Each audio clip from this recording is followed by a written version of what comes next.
নমস্কার, আমি ঝর্ণা। নতুন একটি ভিডিওতে তোমাদের সবাইকে স্বাগত জানাই। আজকে আমি তোমাদের কাছে নিয়ে আসলাম এই সূর্যমুখী ফুলের টিউটোরিয়াল ভিডিও। এই ভিডিওটাকে আমি দুটো ভাগে ডিভাইড করেছি। প্রথম ভিডিওতে যে বেসটা আছে সূর্যমুখীর মিডিলে, সেটাই আমরা আজকে বানাতে শিখবো। আর সেকেন্ড ভাগে আমি শুধু পাপড়িগুলো বানাতে শেখাবো। এই পার্টটা তোমরা শিখে নিলে পাপড়িগুলো বানানো একদমই ইজি।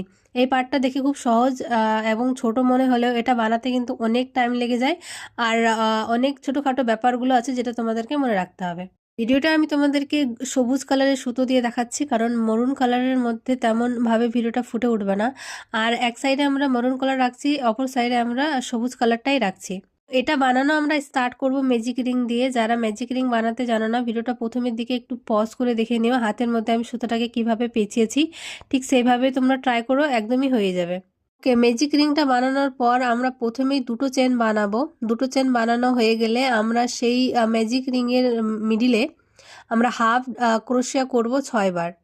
6টা হাফ ক্রোশিয়ার পর আমরা সুতোটাকে টাইট করব এবং একদমই শেষের চেনের সাথে আমরা এটাকে স্লিপ স্টিচ করে নেব। তারপর আবার আমরা এখানে সিঙ্গেল একটা চেন নেব। এবার এখানে একটা ইম্পর্টেন্ট পার্ট আছে, তোমরা একটু এটা ভালো মতো শোনো। এখানে যে লাইনগুলো তোমরা দেখতে পাচ্ছ না, প্রথম লাইন, দ্বিতীয় লাইন এবং তৃতীয় লাইন, এই তিনটে লাইনের ক্ষেত্রে আমরা একটা স্টিচের মধ্যে ডাবল মানে 2বার করে হাফ ক্রোশিয়া করব। মানে একই ঘরের মধ্যে সে সুতাটাকে আমরা 2বার করে নেব।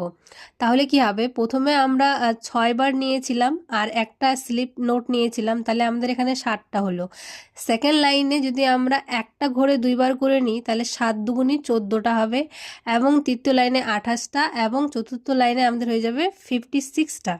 তারপর তোমাদের বেসটা যত বেশি বড় লাগবে সেই অনুসারে তোমরা বানাতে পারো। আশা করছি আমি তোমাদেরকে একটু হলেও হেল্প করতে পেরেছি।